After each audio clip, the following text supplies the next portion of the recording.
basically a documentary about the University of Nairobi Pharmacy School achieving 50 years of excellence. And so we want to know your contribution there and more about you, basically. Okay, thank you. So let me kindly ask you to introduce yourself for all people that are viewing.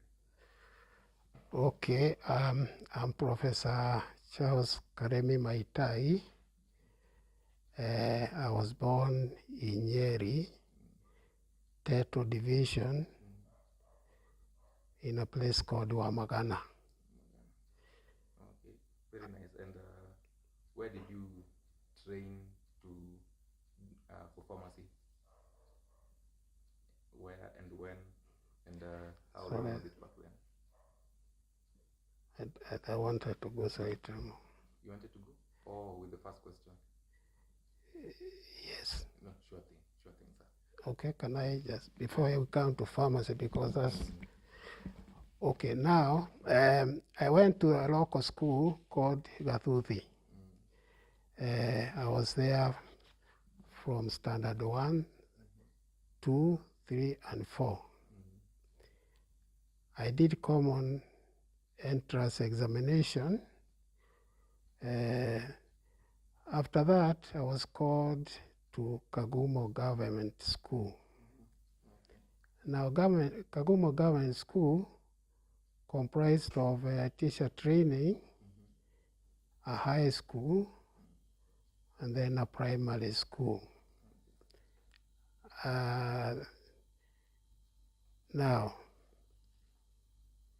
when I was called to Kagumo, there was a bit of drama.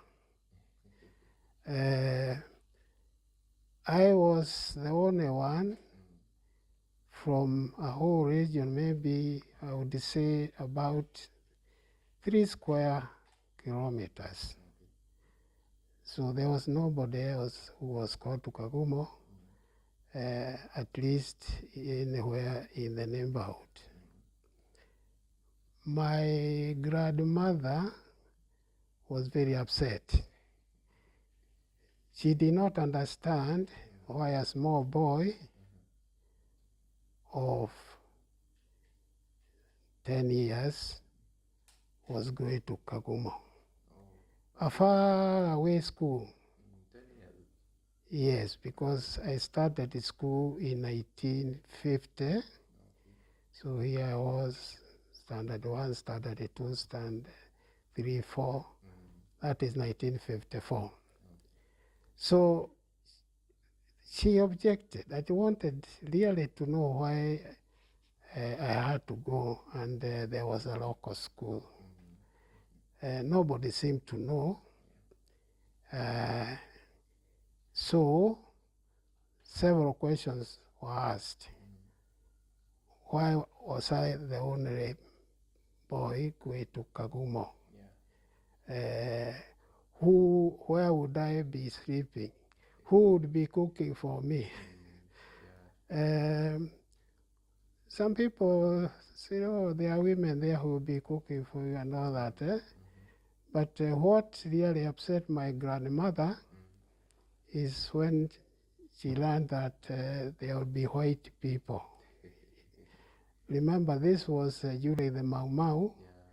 A lot of young people actually had been killed by the British troops. But to my grandmother, a white man was a white man.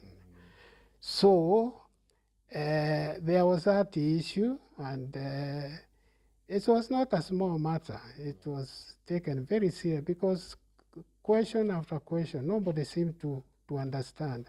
And let me say this. There were about 30 boys from the whole of Nyeri. The whole of Nyeri who were called to Kagumo. That is the primary school. So you can imagine that it was a very unique kind of situation. Now, the thing about Kagumo, why are they having this primary school? Remember, this was during the Mau Mau rebellion there are a lot of security issues. So I understood that they wanted a primary school where the teacher trainees could come and do practice. In other words, they didn't want the trainee to go out. And in any case, since the tutors were white, they would not dare go outside the Kagumo. So now, here I am. I have gone to Kagumo. I don't know how I ended up there with all those objections from my grandma, but there was more drama in Kagumo. Somewhere very early, there was a nurse teacher. I think it was called Francis Dewa, brother of the former governor of the central bank. Now, for whatever reason, he took us to a nurse class where we were told to paint anything, just anything. Okay, so I asked the chief, but sir, like what? Anything, even what to paint God. So I don't know what came into my mind, but I got that last word, God. And I drew an old man with beards. I don't know where I had got that picture. And then I put God. I wrote God. Now, that was bad. I think the material was going to be used by teacher trainees. So it was taken there. I think they wanted to know how small boys from the rural area think. I'm sure some had drawn cows, others houses, whatever it was. But here I had drawn this old man. Now, it was a big issue. News spread throughout the teacher training college and high school that here was a boy who knew how God looked like. And, it's, as I say, it was a drama. But what really happened is one of the boys, I call them boys, but he was quite elderly, quite old, I think. Maybe he was in Form 4. He was a house prefect. So he came and he was laughing, and I knew he didn't mean well, but he was saying, hi. Look at the boy who knows how good God looks like. And then he was making faces as a professor. I was really affected. I didn't know what is this thing called professor. And even today, I don't know whether that boy, I say boy, he was a Form 4 student. So here he was, really almost insulting me, professor. Maybe one of the people in the teacher training had sort of indicated that there are some very unique people, intelligent people called professors. So here I was, I cried, and they cried, and I prayed, God, please make sure that I don't become that animal called professor. I think in 1954, there was no African professor. And I don't know, even today I can't understand how a Form 4 student would know what a professor is. So I assume that, that somebody in the, maybe in the teacher training, maybe a white man has said, this small boy is like a professor. Now, here I was now, standard 5. Remember, I went from standard 4 to Kagumo standard 5. I was there in standard 5, standard 6, standard 7. In standard 8, we did the exam. I think it was called the CAPE, Kenya African Preliminary Examination. Now, I passed well, and I was admitted to the high school. I think out of the 30 students, 5 of us were admitted to Kagumo School. There were others, I think 2 to Alliance, 2 went to Alliance, 1 went to Meru, another one went to Kangaru. So here we were in Form 1. Form 1 and Form 2, Form 3. In Form 3, the school moved to the present Kagumo School, Keganjo. But you see now it retained the name Kagumo. Kagumo was really the rock, what you now have as Kagumo Teacher Training College. Now, so that was 19, okay, we did the exam in 54, 55, 56, 57. So, 58 went, what is it now? 58, let me get it right. We did the KPE in 1957, isn't it? That is 54, 55, 56, 57. So 58 went to Form 1. Now, Form 1, Form 2, Form 3. So we moved to Kagumo in 1960 when I was in Form 3. And then the following year, we did the exam. Okay, I think that was 1961. I passed very well. In fact, in high school, I was either number 1 or number 2. So when we did the Kenya certificate of secondary, what is it? Certificate of secondary education. Yes. Back then, or it had already started the new system for not O levels and A levels. No. You see, before 1961, people are going from Form 4, they went straight to Makerere. Oh, okay. But I think 96, that is when the A level started. Oh, okay. So, 61, we went to Kangaru after passing the Kenya Certificate of Secondary Education. Now, in Kangaru, let me put it clearly. That time, there are only 7 schools doing Cambridge Higher School Certificate. I think you could call it advanced level. There was Kangaru. Kangaru was getting students from Kagumo, Meru, Mangu, Jiri, Thika,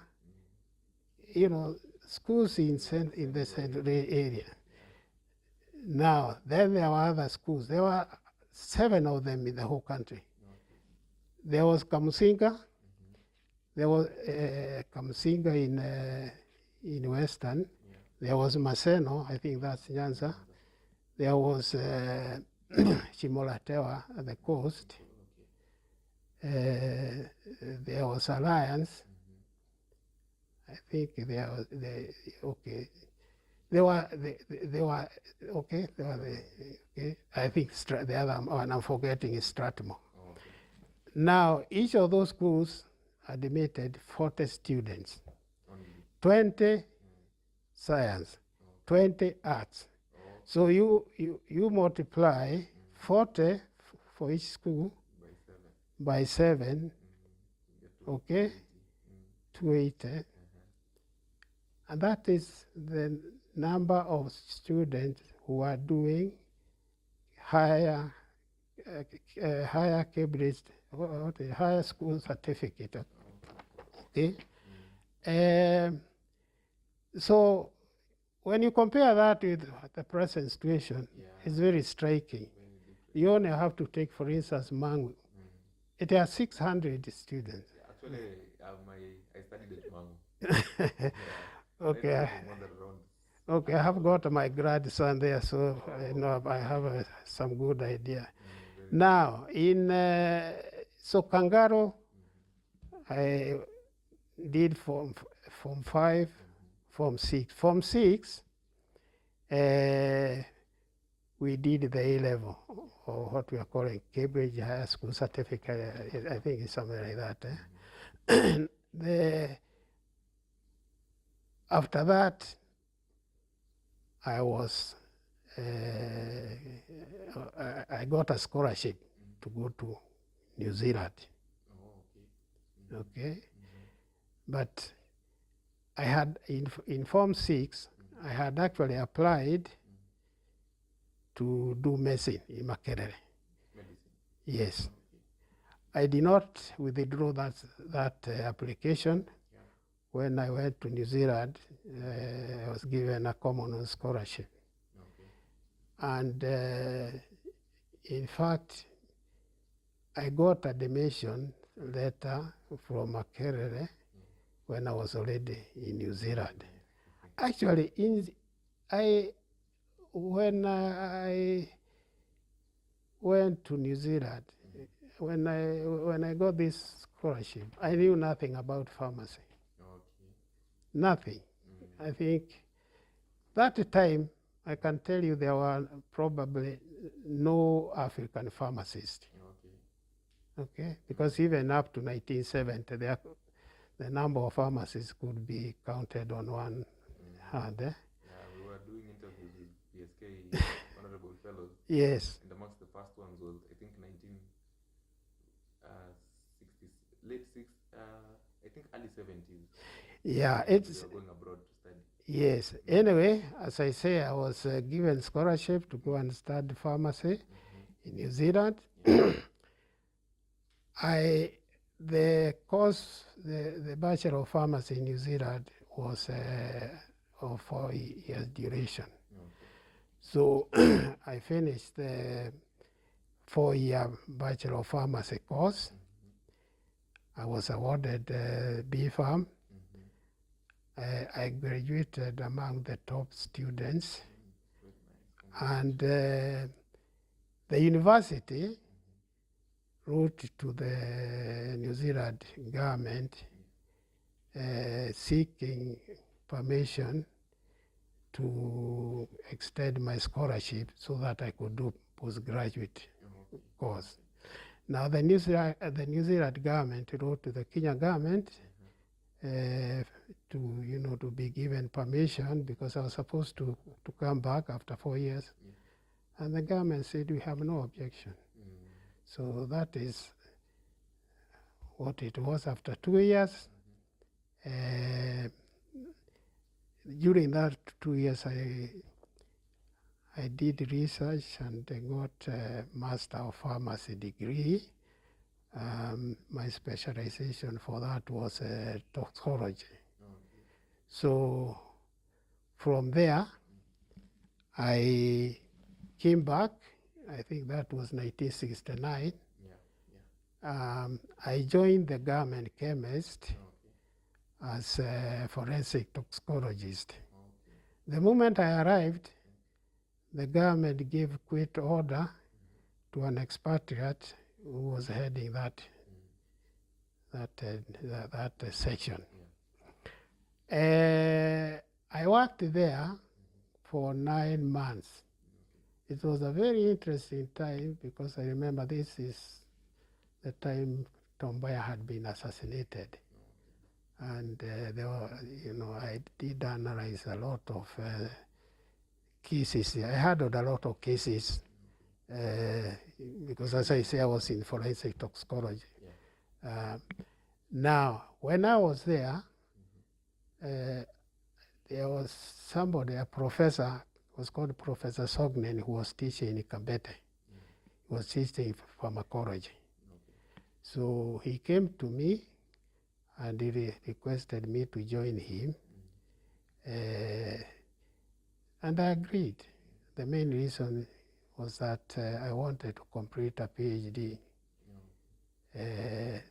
So that is basically where now I was working. I joined the professor in 1970. So in 1974 I was there, and then this is where now the pharmacy department was started. And I think now you can ask me about the pharmacy. I think that background up to the point where I got involved with the pharmacy departments. Definitely. So I think you've answered the second question that I was asking you. Yes. Which is where you studied, where you trained for pharmacy. Yes. And how long it was. Yes. So the next question is, after your graduation, actually I think you answered this, but there is more definitely to add. So you said that after graduation you came back and you worked in the government chemist. Yes. But after that, which pharmacy practice sectors have you worked in, and what were some of your experiences there?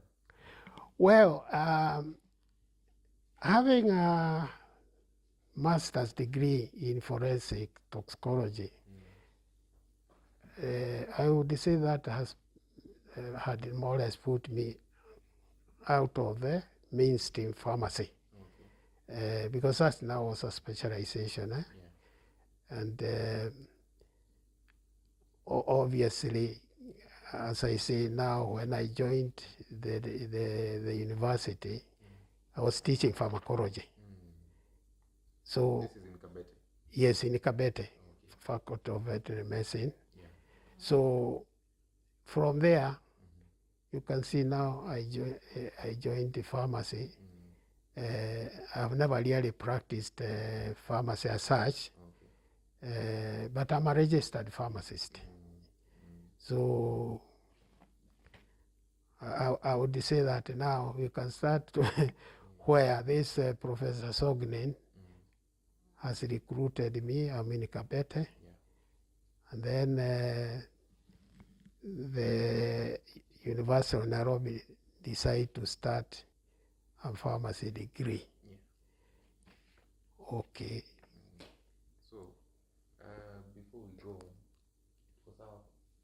let me just check on the sound level. Yes. You know, iko tu sawa, but unaweza simamisha due to the 29 seconds.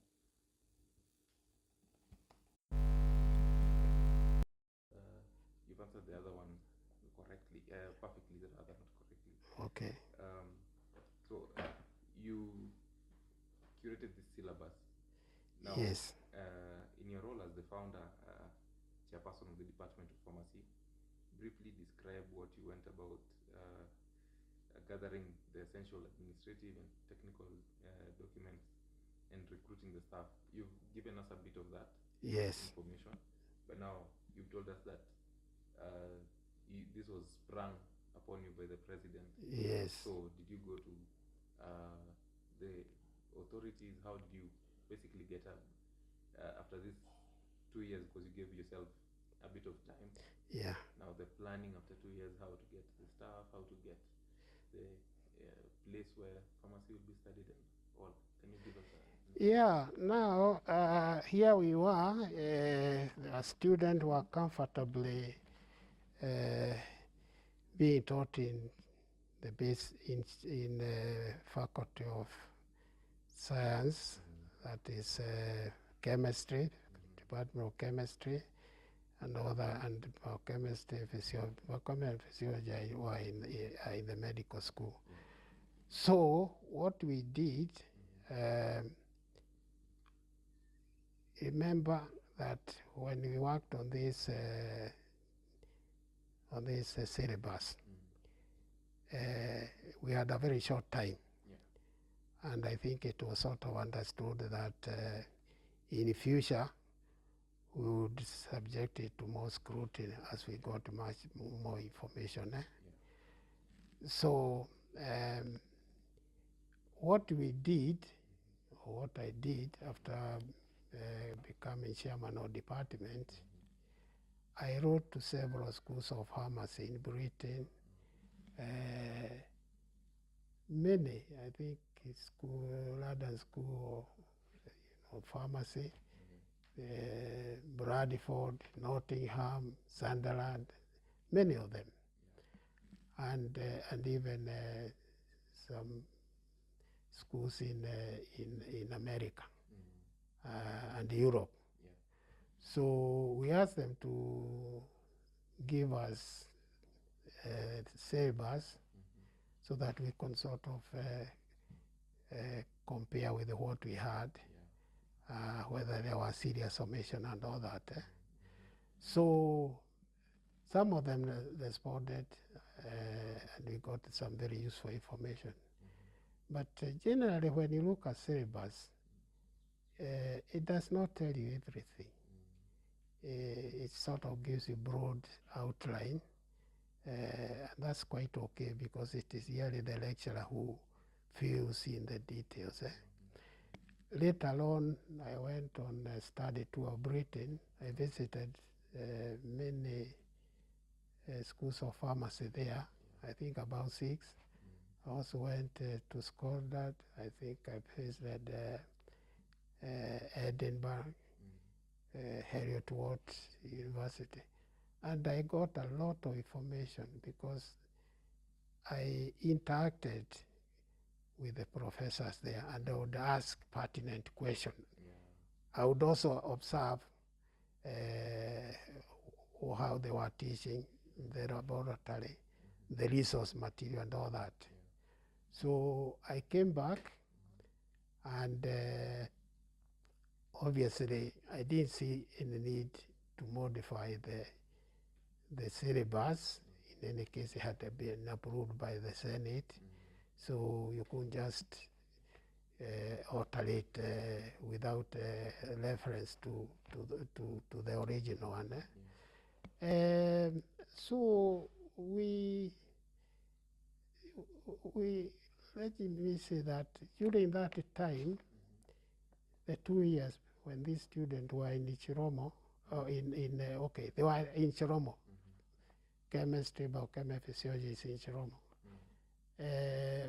We took that opportunity to recruit. On my way from Britain, I passed through Nigeria and recruited a very good lecturer, very senior lecturer.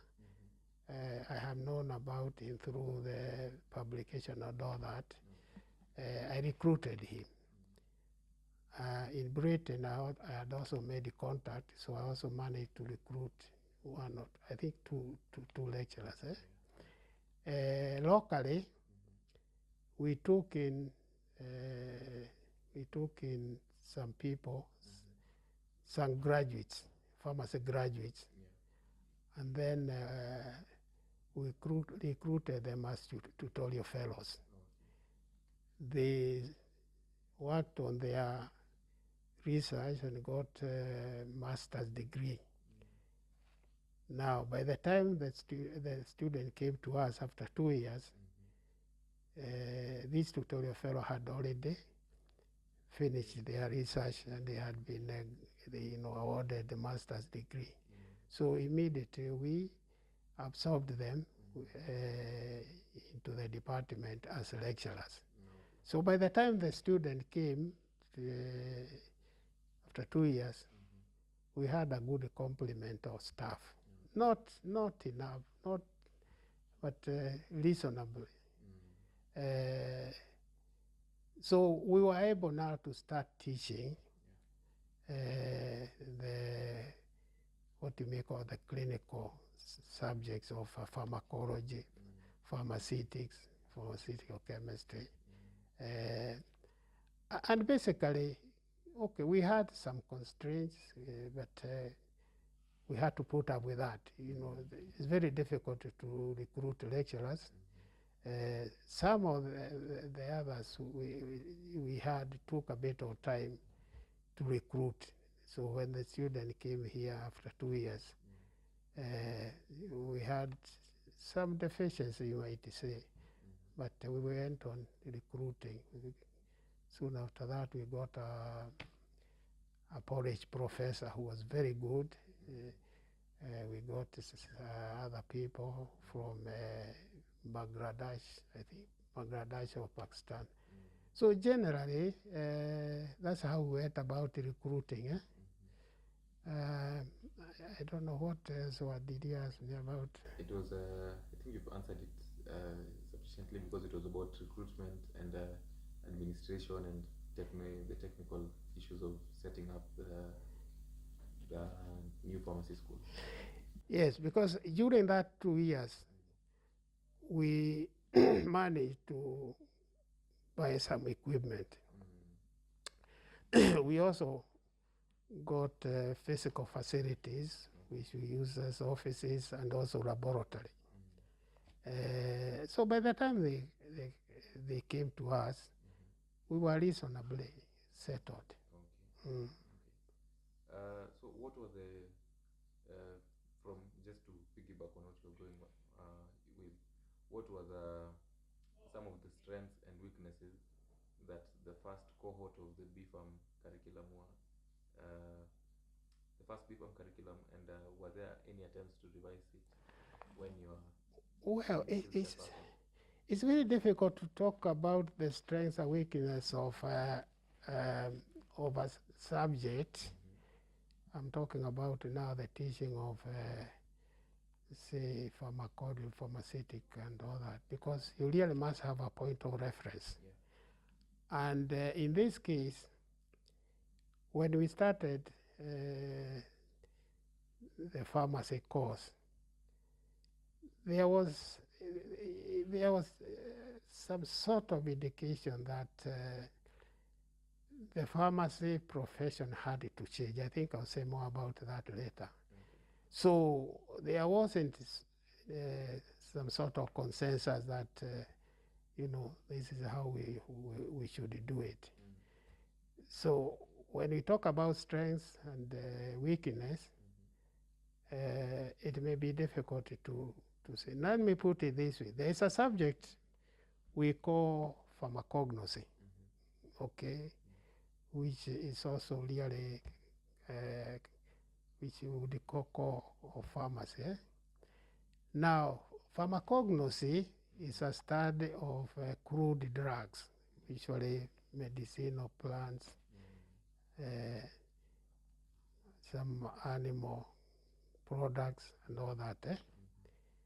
Now, it had become clear that this was not really very relevant in pharmacy, because we are no longer using medicinal, drugs from plants. Yeah. I think the advent of multinational pharmaceutical companies has pushed those to the background. We are no longer using natural products.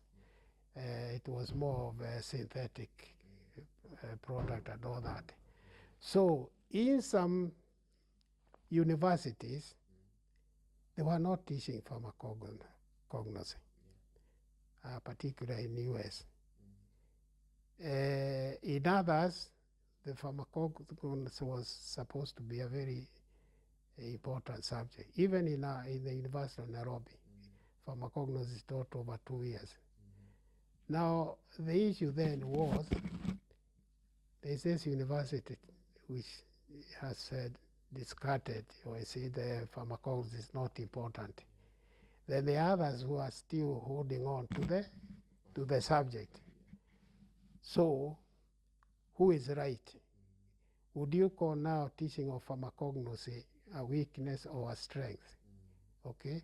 And basically, what we saw, particularly when we reviewed curriculum from many university, for instance, Britain.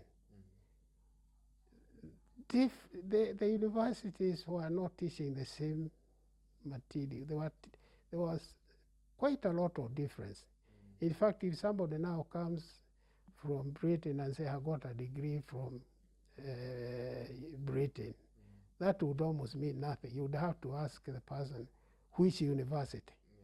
So what I'm trying to bring out is that when you talk about the strengths and the weakness, it may not be very easy, because the people who are teaching one course and they think it's important, we'll see that as a strength.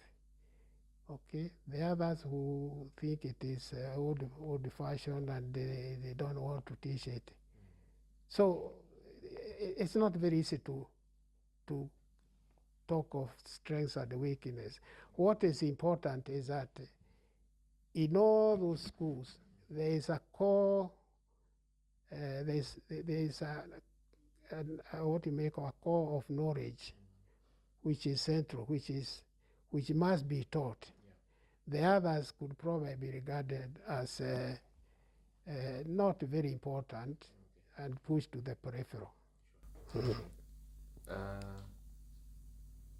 So now the pharmacy school is set up.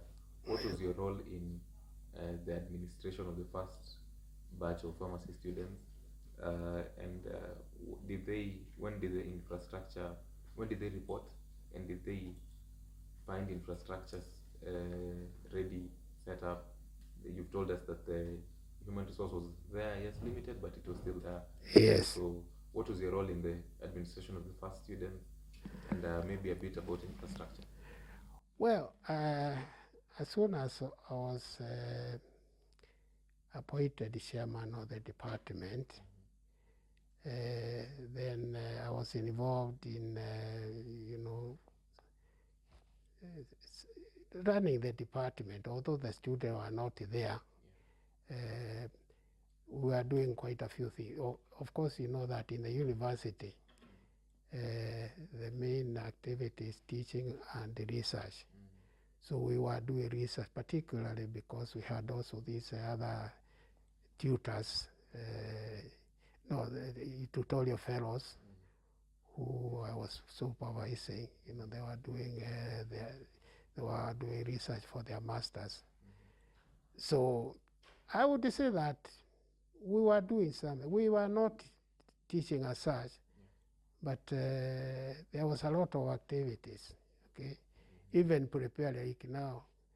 If you are talking about experiments, laboratories, you have to do a bit of preparation,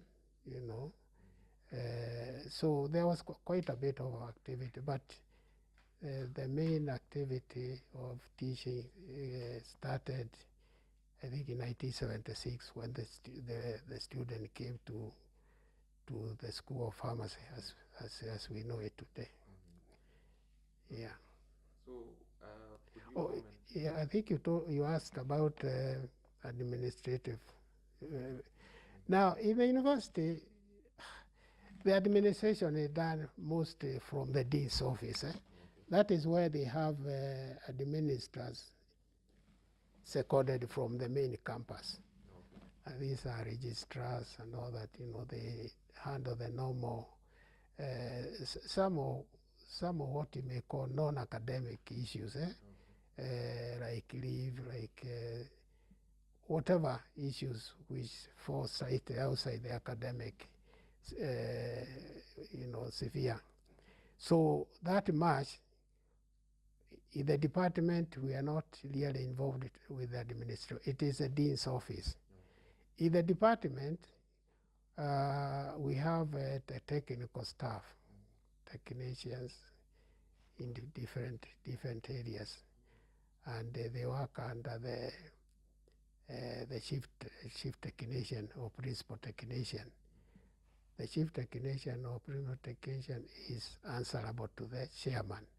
So I was not really involved directly with the technical staff. As for the lecturers, generally we do not interfere with the lecturers. There is very little interaction. As long as they attend the scheduled lectures, they submit, they give the examination, they mark the examination on time. You leave them alone, because there's no real reason why they should be in their offices. If they are not teaching, they can work from home, they can work from the library, they can work. When I talk about research, a lecturer in pharmacy could be doing research in chemistry or in other department. So we don't really require them to be in the department. It's only when there are issues, like maybe somebody does not give the lecture when it's scheduled and all that. And then, of course, if the student complains, then the chairman intervenes. But otherwise, there is very little administration at the departmental level. Yeah. So could you give maybe short comments on the attitude of these cohorts of the BFAM? So I'll list them for you. We can start with the 1974 cohort. This is the first one. Okay. Now, I don't know whether I had said this before, that when the Bachelor of Pharmacy course was introduced, that is 1973, it took a bit of time to get into the Senate, because any course being taught in the university must be approved by the Senate. So the student who did their Form 6 in 1973 did not apply to come and do pharmacy because it had not been approved. They applied to do medicine, Bachelor of Medicine and Bachelor of Surgery, isn't it? That's what you call here, the first degree in medicine. So when they came, they had been admitted to medicine. And then they were given an opportunity to transfer. That is very common in the university. The first 1 or 2 weeks, the student allowed to transfer to other courses. Particularly in medicine, it's very common. Some students, when they go to the anatomy laboratory and see dead bodies, immediately they apply to transfer to other courses. Others say they cannot study formally. Others came there not because they really wanted to do medicine, but they were almost forced by their parents. This is very common. So it was not very difficult to get students who had applied to do medicine to come and do pharmacy. What, of course, I'm not very clear, because I was not involved in the selection of students. This is normally done by an admission board, and the faculties are represented by the dean. So the chairman do not play any role. So now, there's something here about these students. What was their attitude? This student was of very high caliber. When they did exams with the BSc student in chemistry, they are always in top. They were always top. They topped the class. Year after year, year after year. And it came to a point where when the professor in chemistry came to me and asked, how come your students are always top? It was the same in biochemistry and physiology, where they were attending the same lectures with the medical student. Again, they were top.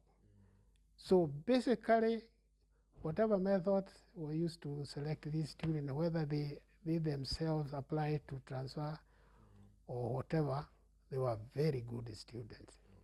As to their attitude, I can tell you these students were very, very well behaved.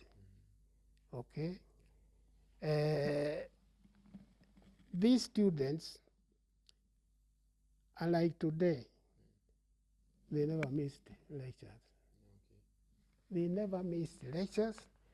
In a class, they never interrupted the lecturers. I'm saying this because this has become a very big issue today. Students will be talking when the lecturer is giving the lecture. So they were very well behaved, and I would say maybe things have changed. When I say they were well behaved, and I'm comparing them with today's students, maybe there are some things we need to factor in. You see, that time, the students were, I think, they were staying in medical hostels, which was just a few meters from the School of Pharmacy. So the issue of coming late was not there. These students were being given meals. They were getting their what you call boom. I don't know, the money which come from the government. With today, the students are going through a lot of frustration. So maybe those are some of the things. But whatever else we can say about this, the attitude of this student, it was very, very good. I remember one student giving a bath on a Friday. And by Monday, he was there in front of me, taking notes. Another student who was also a parent had a small baby who had kept her awake the whole night. So she came and said, Professor Maitai, I could not sleep. I don't know whether I should do the exam. I told her, go ahead. You have alerted me, but you go ahead. She did the exam, and she did it very well. Now, these are not things you find these days. You go to the lecture room, and a lot of people, a lot of students are absent. It came to a point where now the university required an attendance of about 70% of the lecture before you could be allowed to sit at the exam. That issue would never have arisen in 1974. Good. So this is the 1974 cohort? Yes. What about the... Even 74, 75, 76, in fact, I can tell you, up to the point where I stopped being chairman, that was 1983. We had very good students. Their attitude was very good. So I would say that we were quite happy to have these well-behaved students. Okay. So when and how did you gain important knowledge in now administration and management? As much as you said, there's not a lot of administration. Yes. But I'm sure there's a lot of management, maybe. I can tell you that a lot of administration and management is done in the dean's office, okay? But I would say that in the university, the most important, the role of the lecturers and the professors, the same group, is to teach and research. These other issues don't, we leave them to be handled by the administration in the main campus. The administrators in the dean's office are coordinating with the main, the main campus, finance, whatever. Okay, so at the departmental level, I don't think we needed much, knowledge of administration. But whatever it was required, I think we just learned it as we went along. We didn't have a formal training in administration or management because there was very few issues which required that kind of knowledge. Yeah, so there's some, when you started, of course, there's some people who helped you out and gave key contributions in the growth and advancement of the BFAM in the early years. Do you remember any, and can you kindly summarize? Well, I can tell you the most important person was the Vice Chancellor, Josephat Karanja. He gave me a free, he let me run the department without interference. He gave me a free hand, in the recruitment. In recruitment, for instance, when I was recruiting people from Britain and even this one from Nigeria, all I did was to take the application, bring it to the university, and an appointment committee would be formed. And the moment I tabled the application and give a brief, the Vice Chancellor would just say, "That's it," and nobody else was allowed to speak. So it's like whatever I did was not censored. Even recruitment of the tutorial fellow who eventually now ended up being lecturers. I simply looked at the performance of the student and decided I want this one, I want this one, I want this one. I called them to my office and just gave them a letter, take this to the university and tell them I have decided to recruit you into the department. And there was no question answered. So that element of being allowed to run the department freely was very, very important. And then I was the Vice Chancellor. When I say the Vice Chancellor, of course, you can take it to mean the university administration. In the Ministry of Health, again, we had a very good relationship. I would call it symbiotic relationship because they gave us quite a lot. We also reciprocated.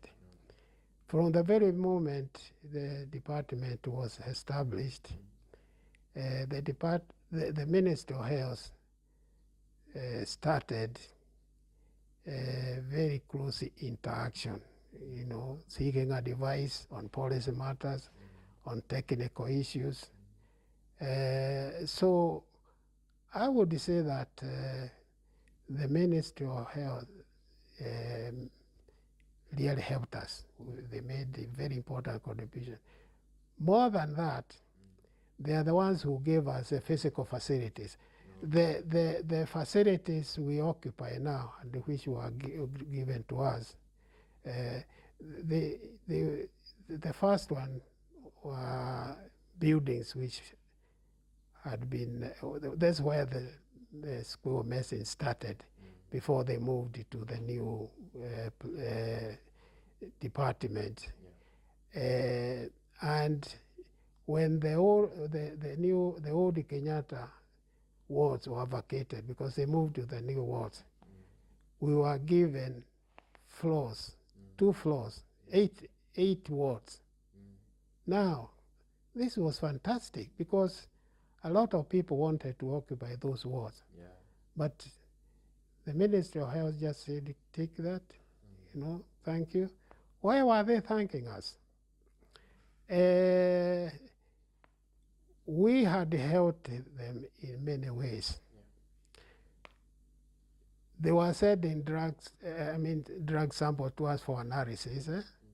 Previously, they used to send them to South Africa, to Britain and all that. So we helped them in that respect.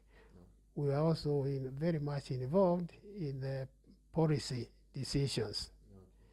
At the technical level, we were very involved.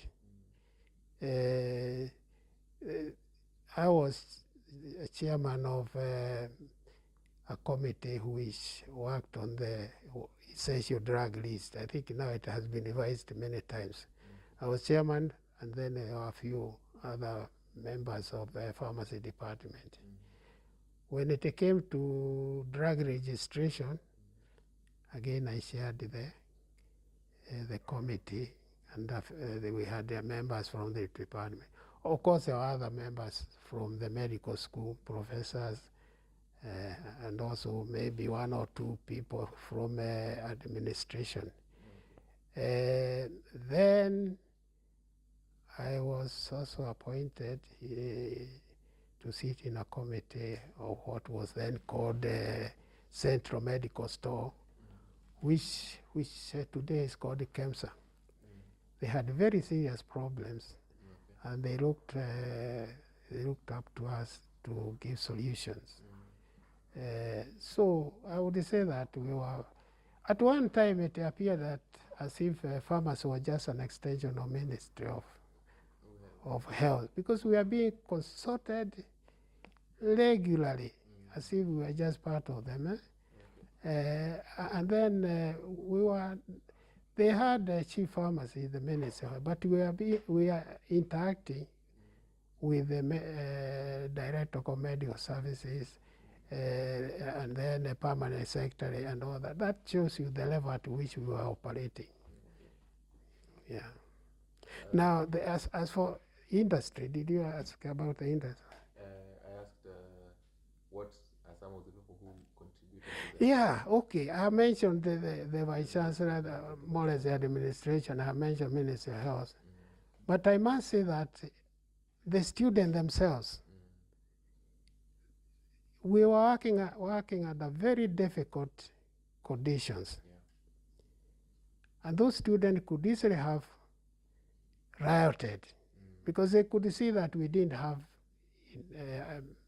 adequate teaching staff. We didn't have good laboratories.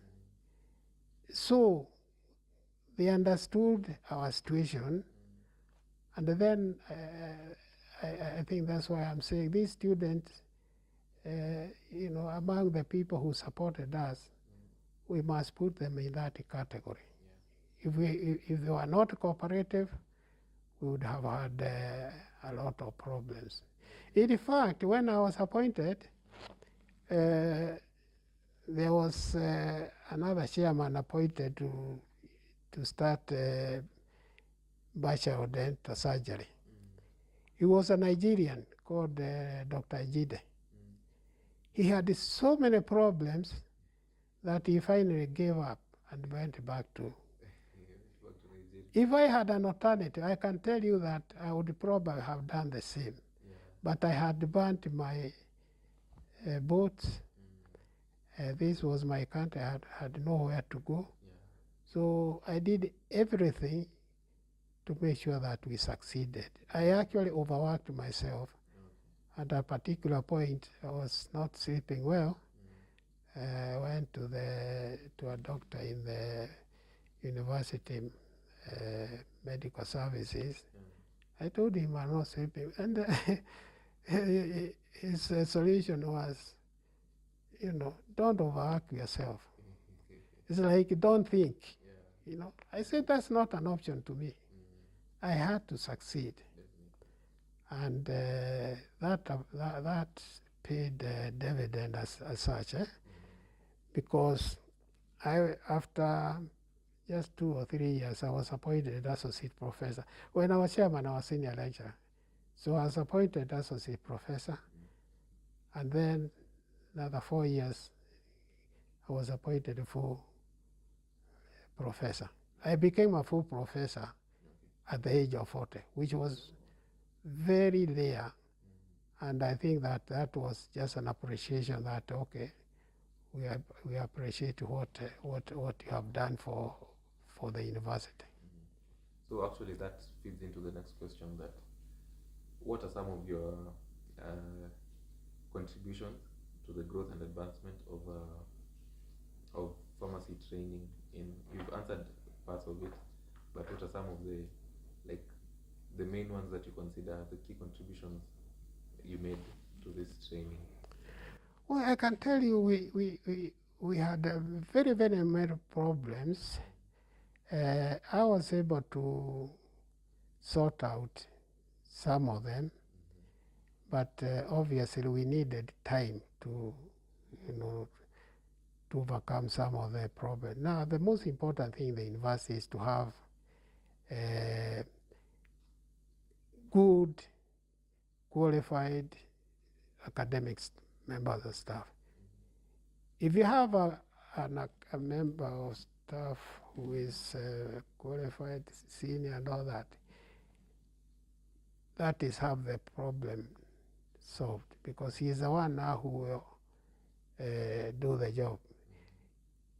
As a professor in pharmacology, I cannot sort out problem in another discipline like pharmaceutics or pharmaceutical chemistry. I'll rely on that person, and I cannot interfere with him. So what I would say is that I did so much in the 10 years or 9 years I was chairman. It was not just me, because in the university you rely on other people for advice, for whatever decisions are made in the departmental meetings. So I take credit for having founded the pharmacy course. But beyond that, I would not like to take too much credit for our achievement, because there are other people who are involved.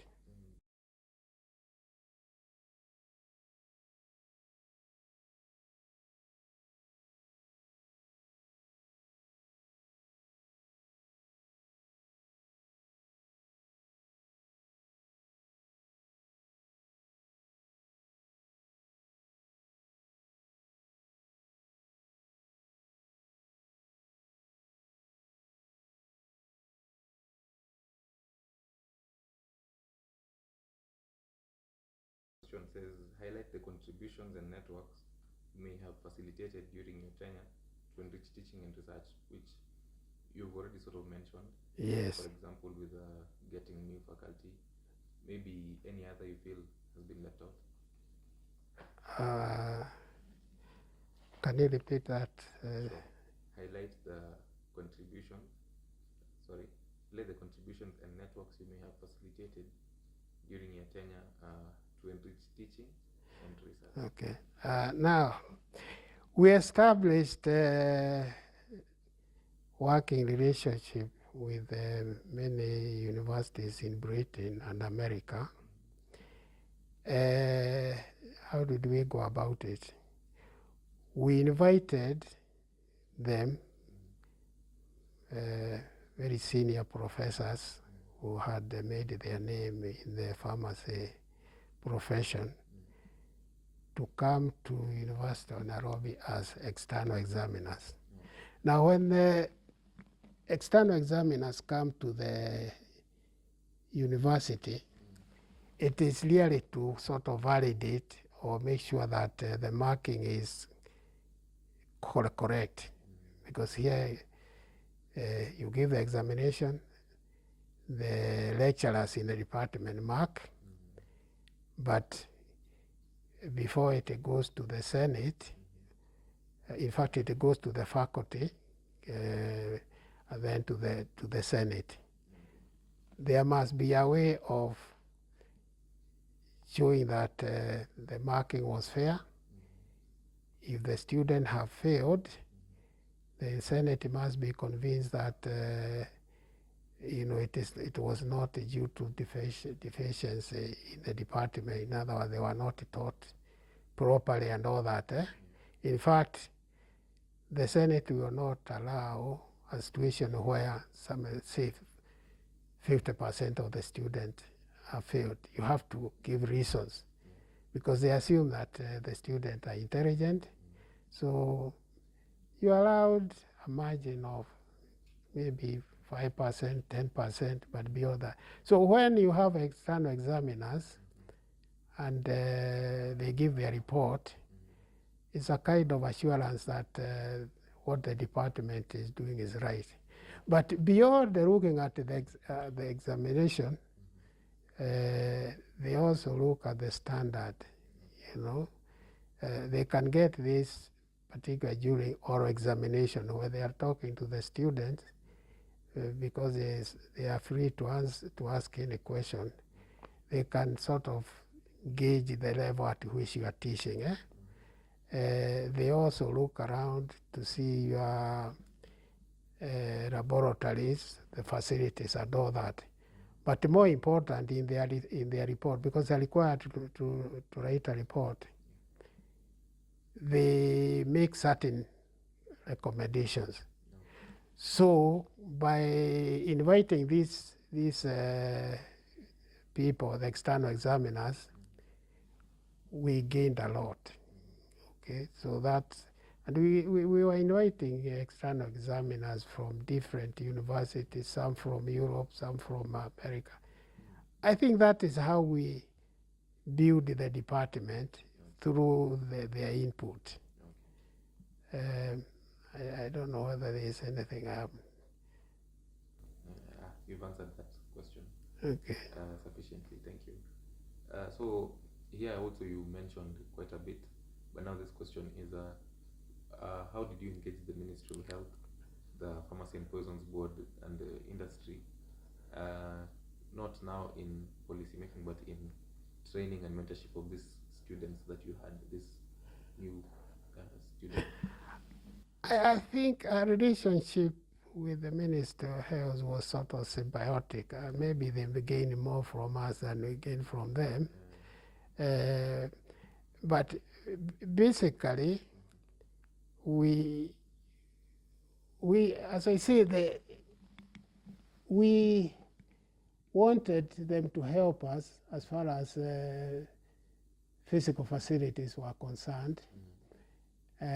So I would say that our engagement was more or less to see how they could contribute. For instance, when a student graduated from the university, you see the Minister of Health is the employer of pharmacists. At least that time, all the pharmacists were being employed. So we had to build that sort of relationship by making sure that we were in constant communication as to what we were doing. And as I said, they were going through a very difficult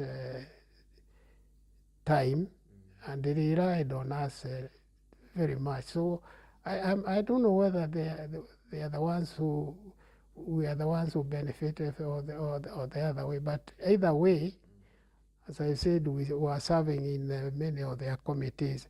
Whenever anything to do with the drugs was, arose, then we were called upon to advise and then other interventions. You know, I can say that we really sorted a lot of their problems. They were having very many problems. Let me say this now: the relationship between Ministry of Health and the pharmaceutical industry. Pharmaceutical industry to mean drug manufacturers, the practitioners, retail pharmacy, wholesale pharmacy, and all that. The relationship tended to be adversarial, okay? And I think we were sort of seen as neutral arbiters, people who could be relied upon to give sound advice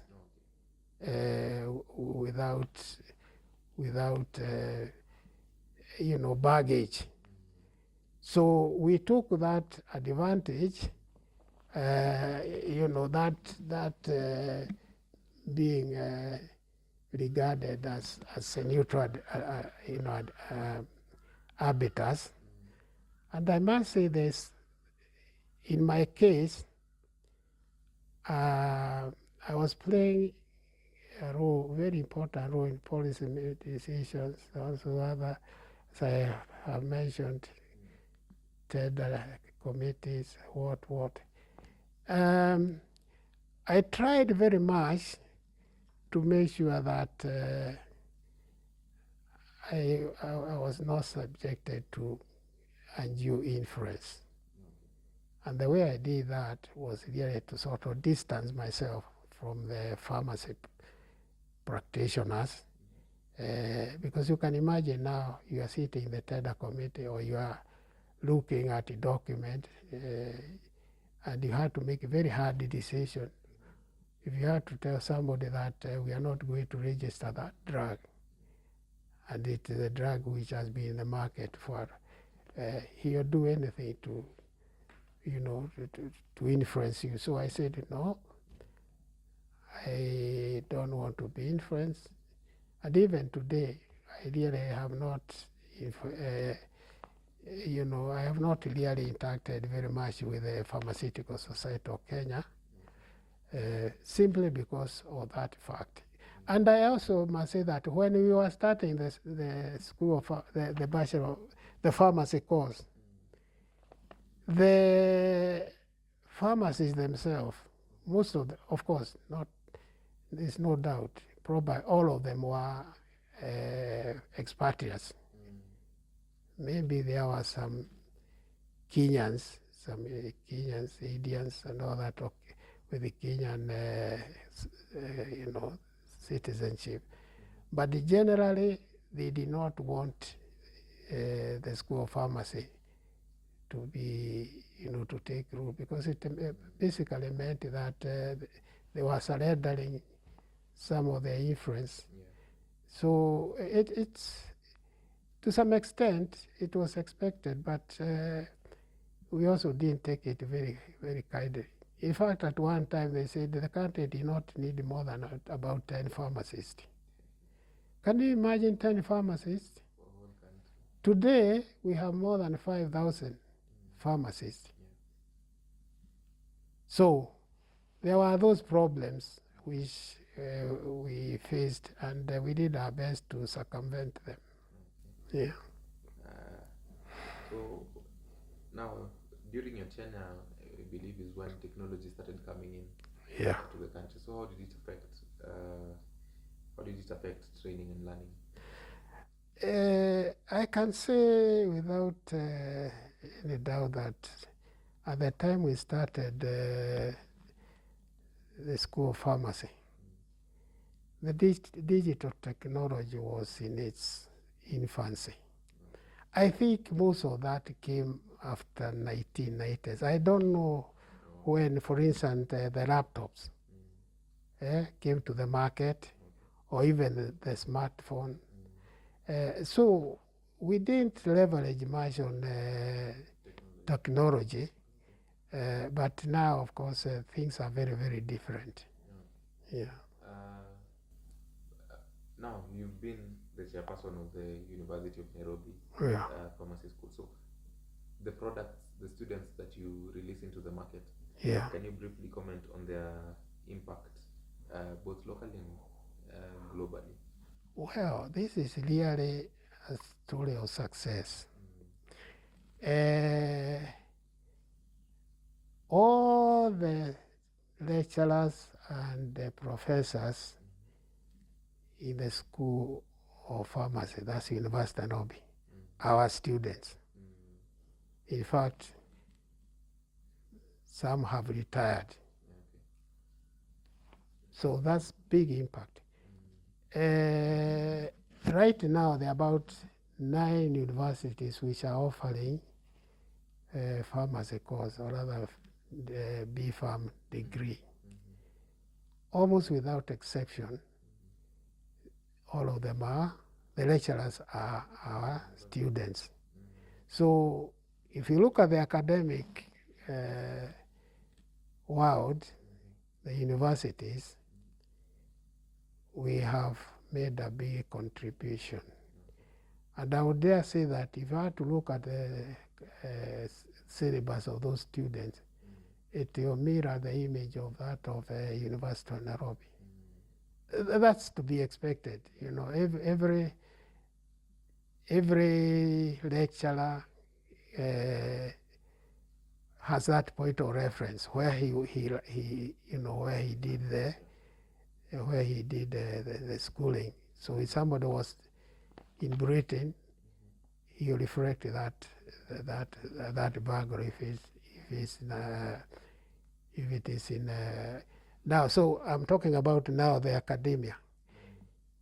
In the pharmaceutical industry, all the pharmacists, and there are many in the community pharmacy, wholesale pharmacists, manufacturing, all those are now our graduates. Then you come to the research institution like KEMRI, Primate Research, a few others. They are our graduates. We have even produced a cabinet minister, governor, deputy governor, ambassadors. Really, I think our graduates have done very well. And of course, in the hospitals, all the government hospitals, level 6, level 5, level whatever, all those pharmacists are graduates. At the time we started the training pharmacists, there were no more than about 10 pharmacists. In fact, in around 1966 or thereabout, there are probably no African pharmacists. So we have really made an impact as far as the pharmaceutical profession is concerned. That's very nice. Now, the next question is, what would you do differently if you're given the chance to start B.Pharm as a founder again? Well, we have to put it in the right context. What I mean is, if you ask me what I would do if I was appointed chairman of University X, which is starting to give the B.Pharm, things would be very easy. One of our problem was having lecturers, you know. Today, we have very many pharmacists with PhD degrees, okay? Some from here, University of Nairobi, others from America, others from Europe. So recruiting academic staff would be very easy. And that's, as I say, was one of our main problems when we started. The area of technology, that is another area where today things are very easy. When we started, we had to write to many universities to send us their syllabus, and it took time. Yeah. What about today? I'll just sit in front of my laptop. Within 1 or 2 hours, I'll have downloaded about 100 syllabus. I would then be able to try and find out the structure. I would be able to borrow from them what I think is important. Because universities, when you talk about professional courses or professional degrees, they must relate to what is important in the particular environment. In this case, we are saying we are training pharmacists for Kenya. We are not training pharmacists for America or Britain or that. So we would be able now to evaluate the available information, include a very, very recent development, and see what we could borrow from them. So I think in general I would say that things would be very easy. Of course, I would assume that we would have enough time to prepare ourselves, unlike what happened when we started the pharmacy course without physical facility, no office, no laboratory. Today, I think that situation will not arise. So basically, I would say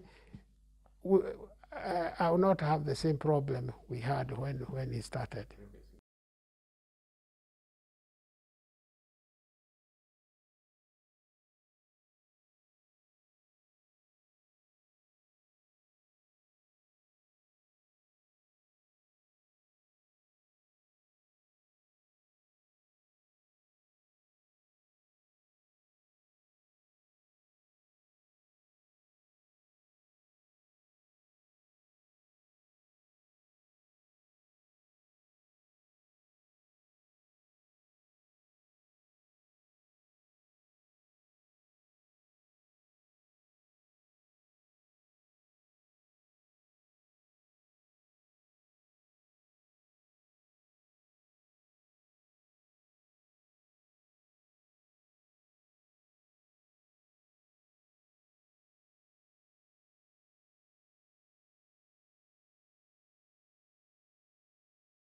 So,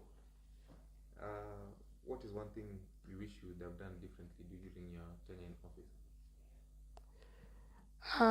I can't remember any because. Sorry. Yeah. Actually, because you sort of answered that, but what is the thing you do you wished you had done, but you didn't manage to do? I would answer that question this way. Because we had very serious problems, I did not set myself unrealistic targets. You only get frustrated if you try to do what is impossible, let's put it this way, okay? So if you take into account that this is what I'm able to do under the circumstances, and you achieve that, then I think you are quite satisfied. So I will not say that there are things which I wanted to do and I didn't. And the other thing is that you set up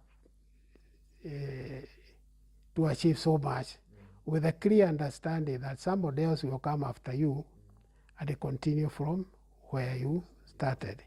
And basically that's what has happened. Now, at the point I left university, I stepped down from being chairman and somebody else took over. There are developments which have happened, or shall I say they have been incorporated, which I would have wished to do, but the time was not right. You see, a lot of us students went to overseas universities to do their postgraduates courses. They got PhDs and all. Now, when they came back, they now started courses, in that area of specialization. I give an example, like we sent somebody to University of Minnesota to do a PhD in what probably called social pharmacy. He worked under a very prominent professor. He is an authority in that area. It was called Albert Watheimer. I had met him when I went to University of Minnesota. I went there for about 3 months. Now this person came back, and with that degree in social pharmacy, he started a course in the University of Nairobi, which is highly rated. So that's something which I would not have done because we didn't have that resource person. We also sent another person to the same university. University of Minnesota is a world-class university.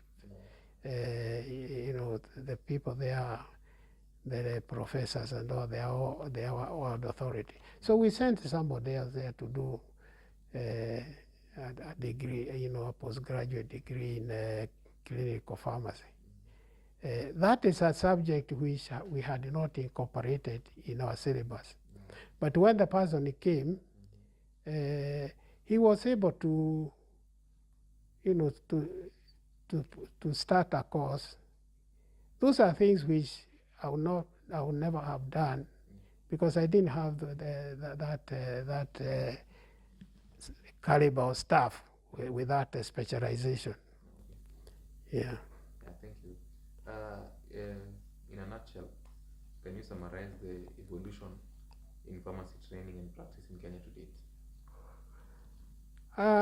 Let me put it this way. When we started pharmacy, there were very new issues. What had happened is that pharmacists were being trained, highly trained, is what you call, clinical, professional disciplines of pharmacology, pharmaceutical chemistry, and all that. But when they came out, there was a disconnect. Okay, and this really created a lot of frustration. The disconnect between pharmacy education and pharmacy practice. And whatever developments were happening, it was an attempt to sort out that problem. I think for a long time, the pharmacy was caught in what you may call time warp. They didn't realize that there are some changes that needed to be done. So when the pharmacists graduated and went to practice, they felt frustrated. So basically, we were trying to sort those problems. I think the pharmacy of that time, I'm talking about now the early 70s and before, it had sort of come to the point was sometimes described as count, pour, lick, and stick. You know, you are counting tablets, yeah? You pour, you lick the label, you stick to the container. Now, that I think was not challenging, and the pharmacists now are looking for solution to reconcile that kind of situation where I say, why are you giving us all this information, and yet when we go out, we don't make use of it? So there were several attempts. In fact, at the time we started, we knew some of those, but they had not gained wide acceptance. And we said, okay, let's see which direction things will take. There were several attempts to introduce some disciplines, but I think the most significant one was when some pharmacy schools decided to offer a discipline we call clinical pharmacy. Now, in a clinical pharmacy, the focus shifts from the drug to patient-centered care. So basically what we are saying is that the pharmacist would get out of that cocoon, that small place where he pops his head when the patient comes, the window, to a point now where he's involved in policy decisions, where he now want to know, okay, we have given medicine, but how well is the patient using this medicine? In other words, rational use of drugs. So he managed to get himself or herself into what was called health care team. That is, he would be there, the doctor would be there, almost as equals. He would offer his advice.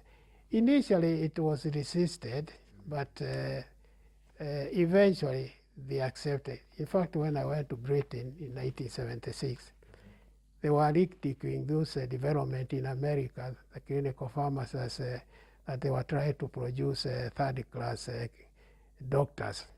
But today it is widely accepted. I think all the schools of pharmacy are teaching it. Now there are other interventions, but they did not make as much impact as the introduction of clinical pharmacy. But whatever it is, these developments were gradual and accumulative, but that's the introduction of clinical pharmacy is where I can say there was a kind of break with the past. Okay. Yeah. Thank you so much for that. As a person, when someone says Dr. Charles Maitai, yes, what would you like to be remembered for in the pharmacy sector? Well, I think I would just like to be remembered as a person who started pharmacy education in Kenya. I'm humble enough to admit that there were many other people who contributed. I just provided leadership, and I think beyond that, I would not like to judge my. In fact, when I was retiring, I was given a party, and I told the people, if you want me to gauge myself on the basis of exceeding you know, below expectation and all that. I will not do that. I'll leave others to judge me. I think that's the best thing. And I would say that whatever I did was appreciated. When I go out to say to hospitals, the pharmacists will just come and say, "Oh, here is a professor," and you know, they're very eager to say hello to me. Then, you know, when they talk about the professor, I'm not there, but they appreciate whatever I was able to do. So basically, I'm saying I did my best. Let the other people judge me. Sure. Yeah. What is your vision for the pharmacy, the training and practice in Kenya for the next 50 years? Now, I think it is very difficult because you have to put it in the right context. Yeah. And the right context is, okay, we have some constraints. Right now, for instance, the Ministry of Health is finding it difficult to absorb our pharmacists. Yet we continue producing these pharmacists.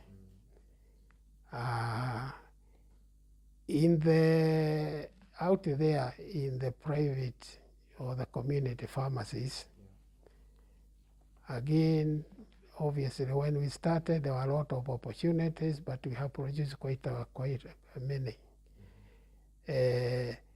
And the tragedy is that, okay, I don't call it tragedy because the WHO has got their recommendation of pharmacy to population ratio, but they do not take into account the situation in different countries.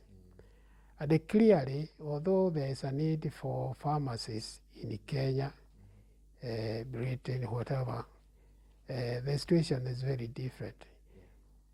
Our people have low purchasing power, which means that although I would like to see the pharmacists move from the urban area to the rural area, because their services are required there.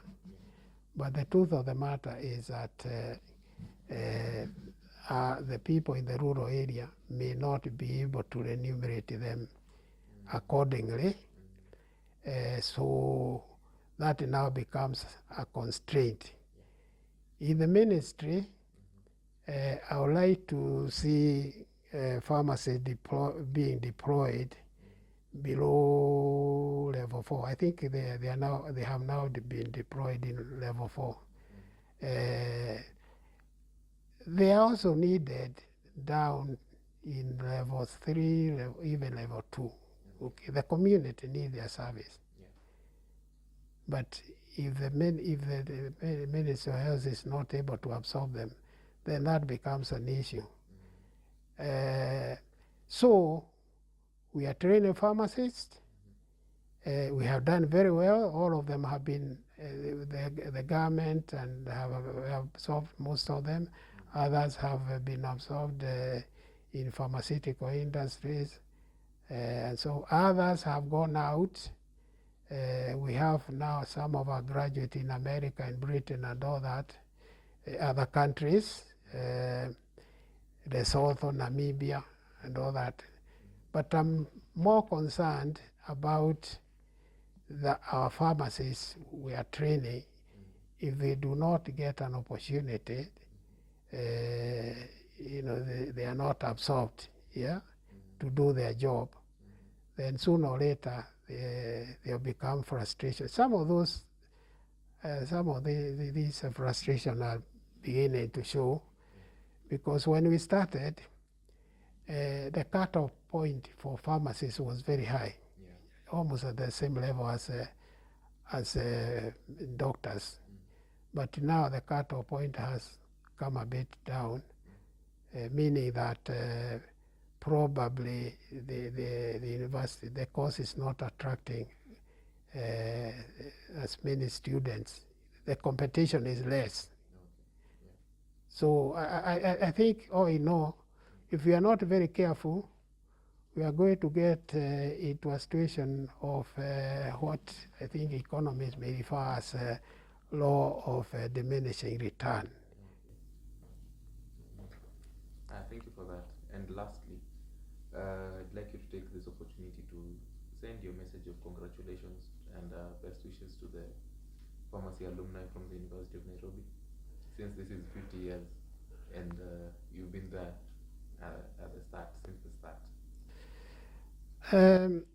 I would like just to wish my students, formers, or best wishes, congratulations, best wishes, because without their support, we would not have achieved what we have achieved. And as I say, we cannot say too much about the future, but the important thing is that they should be very optimistic. The problems we are seeing now in pharmacy are not unique. For instance, the government stopped employing veterinarians a long time ago, but you notified veterinarians who are out there in the street, begging.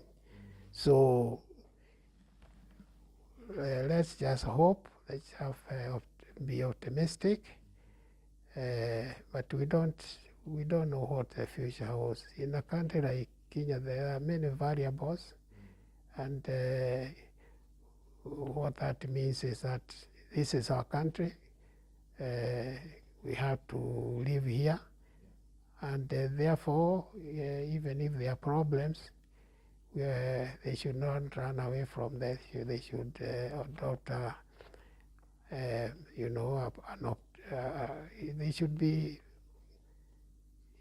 they should be optimistic and try to do the best. The fact that our community area cannot support their service, and of course they are not social workers or missionaries, they should be able to find other ways of surviving, just like the veterinarians. Yeah. Thank you so much, sir, Okay. for your time. Okay. And for answering these questions. You've been an integral part of the pharmacy profession for the University of Nairobi from the start. Okay. And your input is very, very valuable. Asante sana. Okay. Yeah. Thanks very much.